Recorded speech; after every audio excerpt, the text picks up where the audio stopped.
জার্মানির এক ব্যাংকে ব্যাংক ডাকাতির সময় ডাকাত দলের সর্দার বন্দুক হাতে নিয়ে সবার উদ্দেশ্যে বলল, কেউ কোনো নড়াচড়া করবে না। টাকা গেলে যাবে সরকারের, কিন্তু জীবন গেলে যাবে আপনার। তাই ভাবনা চিন্তা করে পরবর্তী পদক্ষেপ নিন।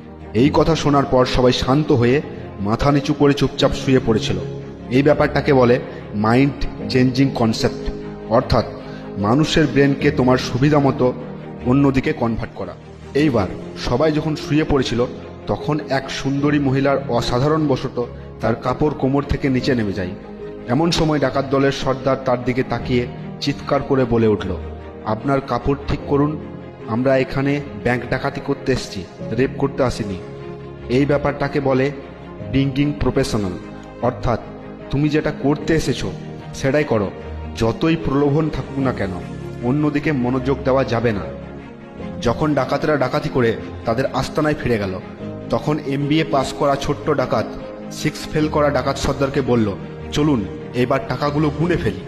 তখন 6 ফেল করা ডাকাত সর্দার মুচকি হেসে উত্তর দিল, তার কোনো দরকার নেই, একটু পর নিউজ চ্যানেল খুললেই বোঝা যাবে আমরা কত টাকা চুরি করে এনেছি।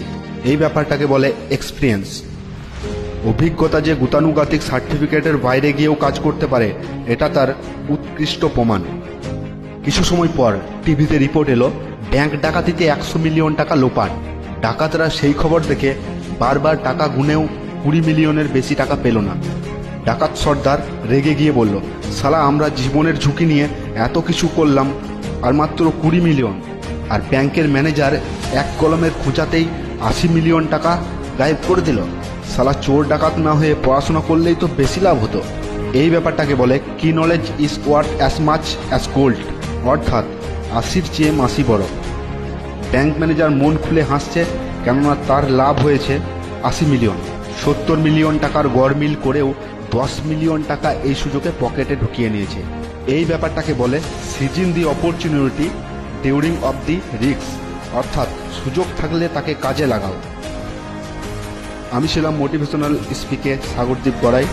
তোমাদের যদি ভিডিওটি ভালো লাগে তাহলে আমাদের ইউটিউব চ্যানেলটি সাবস্ক্রাইব করো, আর আমাদের ফেসবুক পেজ শিউলি পড়না ফলো করতে ভুলবে না।